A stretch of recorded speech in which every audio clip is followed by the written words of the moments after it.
What's up, guys? I'm Diz. This is Domino, and as promised, this is the Cabin Fever review slash bitch session. Because after watching it, I just got so that I just need to talk to somebody about it. And my husband's not into horror movies, and so he doesn't care. So it's one of those, like, I complain, and he's like, so I'm complaining to you guys because I'm pretty sure this video will find somebody who does care and who complain with me in the comments about how unbelievably dumb this movie was. So, oops, sorry, Dom. Let's give a little rundown. You want to go? Okay. Dom doesn't even want to be a part of this review because she's like, that movie was so bad I don't even want to listen to you talk about it. A little review, little refresher on what the movie is about. It's about these 5 kids who are on some kind of spring break or vacation or whatever. These kids, I think they're in college, they go up into the mountains and they are renting this cabin for however many days. And the first real thing that happens is they meet these rednecks, and if you don't know by now, I'm really sick of the stereotypical redneck in pretty much any movie these days, how they're these dumb, crazy, like, kind of people.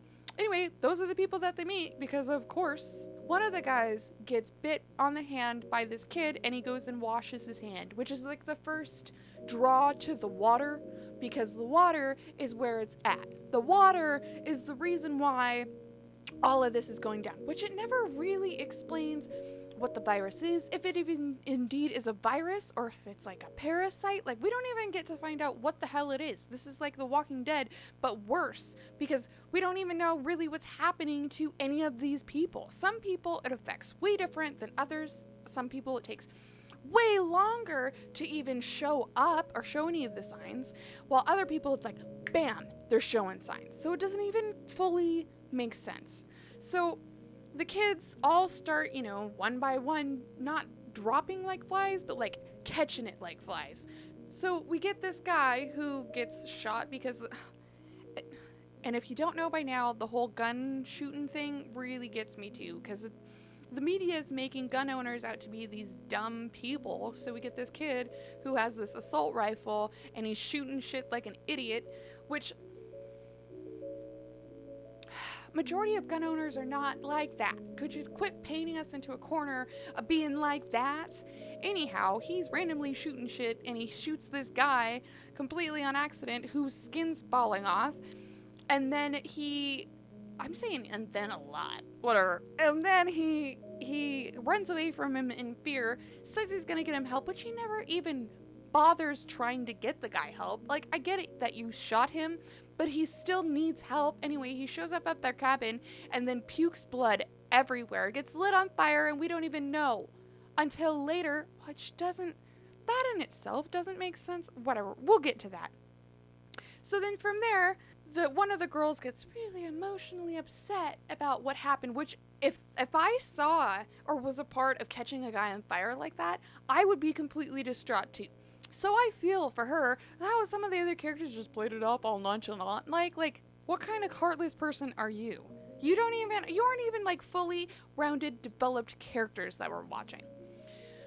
That's neither here nor there, because it is a teeny bopper scary movie, so I'm not expecting the best quality of actors, nor am I expecting the best quality of plot, nor am I expecting the best rounded, developed characters. I am expecting at least to be entertaining and not me taking pages worth of notes of what the hell, which I haven't even looked at yet. Ugh. So the guy who's been trying to get into this girl's pants, because they've always got to have this scenario going on. So this guy is trying to get into this girl's pants, and finally he gets to go into her pants, and then he pulls his fingers out to blood and hair and grossness. Okay, if she really indeed did have those lacerations and sores and stuff on her legs, she would have known prior to this. She would have been in pain prior to letting him finger her. Like, I don't understand how that scene even made sense to anybody that was a part of it. So from there, they lock her into quarantine, and then everybody else gets sick slowly, one by one. And of course, there's a guy who goes crazy, and there's this guy who goes crazy, and nobody can seem to get their shit together. And for some reason, at the end of it, nobody gets to live, because that's how everything works these days. I like it when, like, one of them gets to live at least, but no. all these guys end up dying. Okay, so now that you got a detailed beginning, not so detailed middle or the end of it, but you did get the end because I just don't feel like breaking it all down that detailed for you guys. Let's jump into my notes. Why? I know that this is a dumb thing to complain about, but why the hell, in the beginning of it, did the kid, the gun-slinging Yahoo, why did he steal the candy bar? Just to show that he was an asshole and that the shop owner was a huge jerk to put like a feud between him, so when he's hunting him down in the woods, and I think he is the one that shoots the kid, to make that more justified? I don't understand why that scene even happened. Is it just to really paint the gamer as a dick? I don't know.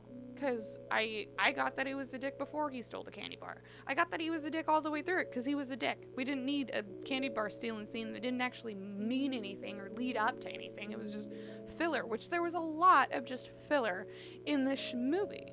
Okay, so normally in scary movies you get the epic warning. Now this warning I feel didn't even like mean anything. I thought with this warning about these hikers that were up there that got sick and blah blah blah blah blah, like he doesn't even give, which we're to expect that he's not going to give us like a detailed good reason, but it should at least connect back to the plot. So if you're going to talk about other hikers that were up in the woods that something happened to them, you should at least connect that back. We should have seen one of those hikers with the virus. That should have been, instead of that random guy that they catch on fire, it should have been one of those hikers, or it should have been at least kind of connected to what the hell is going on. And this may be just like a little silly complaint. After they have gotten to the cabin and those two that are in the kind of committed relationship, we see them participating in some loving, they're doing it, okay, whatever. We see them doing it. And you can tell that she is completely naked, because we see this girl completely naked, like, I think 3, possibly 4 times, maybe 5 in the movie. Like, you just keep seeing her boobies. And I know that scary movies these days really feel the need to drive that titty home, but why? That is unnecessary for this movie. Now, some movies, nudity is kind of necessary, or at least drives the plot. This was just like titties for the sake of titties. So we get to see her titties, and then they are doing it. And he still has on his underwear. Anybody else notice that he's still fully pantied up? The next thing I want to point out is in the scenario where the kids are standing there and the guy who has the disease is standing there, and to get him back, they cover him with lighter fluid and then catch him on fire. I felt, as I'm watching this all play out, that this is just over the top and stupid. That is not what anyone would have done there. If they're scared of this guy, they wouldn't have covered him with lighter fluid? What? They just wanted him to catch on fire and burn up. They just wanted that graphic scene of watching him sizzle and scream. If it was done differently, I think I wouldn't have such high complaints about it. But watching her like with the lighter fluid just... Okay, my next complaint is when they are showing that really ridiculous scene of watching this really corroded, gross pipe, which I don't think that, just by looking at the outside of that pipe, would be pumping as clear of water as what's coming out of that faucet.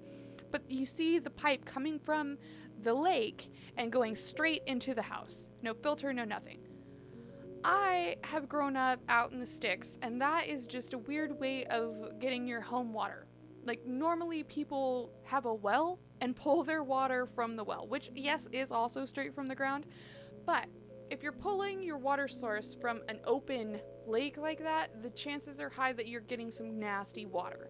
If you're pulling water from a well, which has been filtered through the ground, like, you're getting a better, cleaner water source. And with how beautiful that cabin was, I highly doubt the people that built that would be like dumb enough to pull it out of the lake itself. So I also don't fully understand what the sign was that was like in the water, which is how he knew it came from the water. Like, what the hell was that sign about? Could you at least explain that to me in a way that makes sense of why he automatically knew it was from the water because of the sign, the reservoir sign in the water? Like, and if there's this sign, that means whoever built the house knew whatever the hell that meant and knew not to pull their water source from there.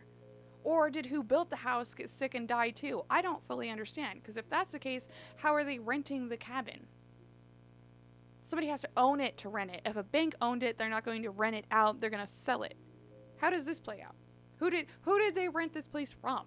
And if it's somebody's relative, then they would know that something funky was in the water or that something funky happened there. They would know that. So, the scene where they're cleaning out the car, since the guy that they caught on fire was vomiting blood everywhere. Now there's blood all over the car. Here the boys are, well, one of the guys is cleaning out the car with his rubber gloves and he's all covered in blood. And then the dog appears. And the girl comes out there with the gun and shoots at the dog and then doesn't even hit the dog, and they're giving her props for how well she can shoot when she doesn't even shoot very well to start off with. And then she just nonchalantly tosses the guy with the blood-covered gloves the gun. Why would you do that? I feel like I'm doing an episode of Cinema Sins here. When the kid who was fingering the first girl who got sick, he comes out and we saw his hand. His hand was covered in blood and it had hair on it and it was super gross. And then he comes out there and he starts yelling and with everybody. Blah, blah, blah, blah. Next thing you know, there's nothing on his hand. When did he wipe that off? Where did that blood go? and on that same note, when the gamer guy is like, I'm not going to eat anything that any of you guys have eaten, blah, blah, blah, except for this marshmallow that I'm roasting in the fire, and I pull out, and it is completely on fire. Now, I don't know about you guys, but I've roasted a ton of marshmallows in my life. Now, when you stick a marshmallow into the fire like that, and it all gets engorged, it's not just going to magically be white when you're blowing it out with no flames on it. What the hell? That is not the same marshmallow, but you're trying to get me to believe that that's the same marshmallow? Can't have it both ways, movie. Not falling for it.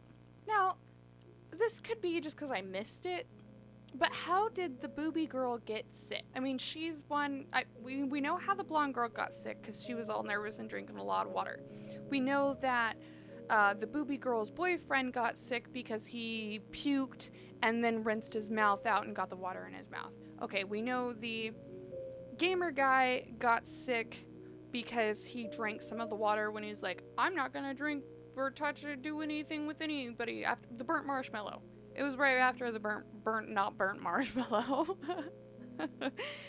We know the kid who got it, he got it from getting bit on the hand. I'm still confused on how the other girl got it. Did she get it, like, when she was in the boat? Did she get it from the bathtub? I know that he, like, scratched her back when they were doing the dirty, but it almost looked like he scratched her back and was able to do that because she was already sick. Like, that's the part that I'm a little confused on, because is she sick? Is she not sick at that point? Did she get sick when she got into the bathtub? And if that's the case, then her shaving her leg should not have taken out that huge chunk of her leg, because that worked really fast for her. And when you compare it to the guy who got bit and then washing his hand into the water and getting sick like that, compared to the girl who gets into the bathtub, like, it is just moments after she gets into the bathtub that she's shaving her leg and a whole chunk of her leg comes off. Like, how does that work out? Okay, let's dive into the part where the guy that they burned alive is still alive. How? The best source of timeline that we have with how quickly you get sick and then get to a super, super sick point is the blonde girl. We get to watch her whole development. So we watch her from getting sick to starting to fall apart to getting quarantined, and when she's quarantined, she's in like a meh state. She doesn't appear to be wanting to go anywhere, to do anything, to move. She can't stand, she can't walk, and I know that there's a difference between how she personally would handle that kind of pain versus this other guy, how he chose to handle that pain. Was he just in the water the whole time? Because that is a huge chunk of time. That is like a whole day or two that he's just hanging out in the water and then decides to emerge right at the opportune moment to grab that guy. It just didn't make sense, and it was just put there for shock factor, and I think that's what bugs me the most. You can't just toss stuff in a movie just for shock factor like that without having jerks like me to be like, what the hell? Another thing I want to know is what happened to the guy that with the dog. I mean, we get to see what happened to the dog. He goes crazy, but I just don't understand why it turned a domesticated dog that seemed to be a fairly friendly dog when we met it with its owner into this like raging eat people dog. I don't fully understand how that worked out. Anyways, I want to know what happened to that guy. I assume that his dog ate him, but I don't like making assumptions like that in scary movies. I think that they could have had a whole scene there that was just, instead of having the scene where the burnt guy jumps out of the water, which doesn't make sense, you could at least have had a scene that would have made sense of coming across his remains or coming across him and being all grossly bitten and got the virus, parasite, whatever the hell it is. You could have had some fun with that, and I think that was just a missed opportunity. So on the note of the dog, I do find it strange how they chose, after he eats Big Boobs, you just see her arm and then guts, which is weird to me. Because if you know anything about predator animals, the guts are like the good stuff. That is where some of the highest sources of proteins and the highest sorts of vitamins and that kind of stuff is found in your different organs. So why are we seeing any parts of guts? If anything, we should see a whole body with its guts eaten. I don't understand how we just ended up with an arm. There's no other dog there ripping apart this carcass. How could this body have been torn apart and drug off like that? We've already witnessed that this dog is falling apart and its muscles are exposed and being torn and thrashed. So how could those muscles have pulled that body where? Where did it pull the body? I don't know. This movie is supposed to be gross. I think that made it less gross just having just an arm. I don't think that added to it, making it more scary. It's scary when you can see the face of the dead because the face is what we relate to the most, not an arm with a tattoo. We've seen this girl's face more than we've seen any other part of her body. Well, debatable. That's debatable. I feel like I saw her boobs more than I saw her face. But still, I didn't see her arm tattoo. Why? I have so many tattoos, I don't even really get tattoos when I see them on other people. It just kind of blends unless it's a really eye-catching tattoo. Since we've just, tore apart the torn apart death, let's tear apart the death of the other girl. First things first, he goes to shoot her, and she can't because the gun, come to find out, it has its safety on.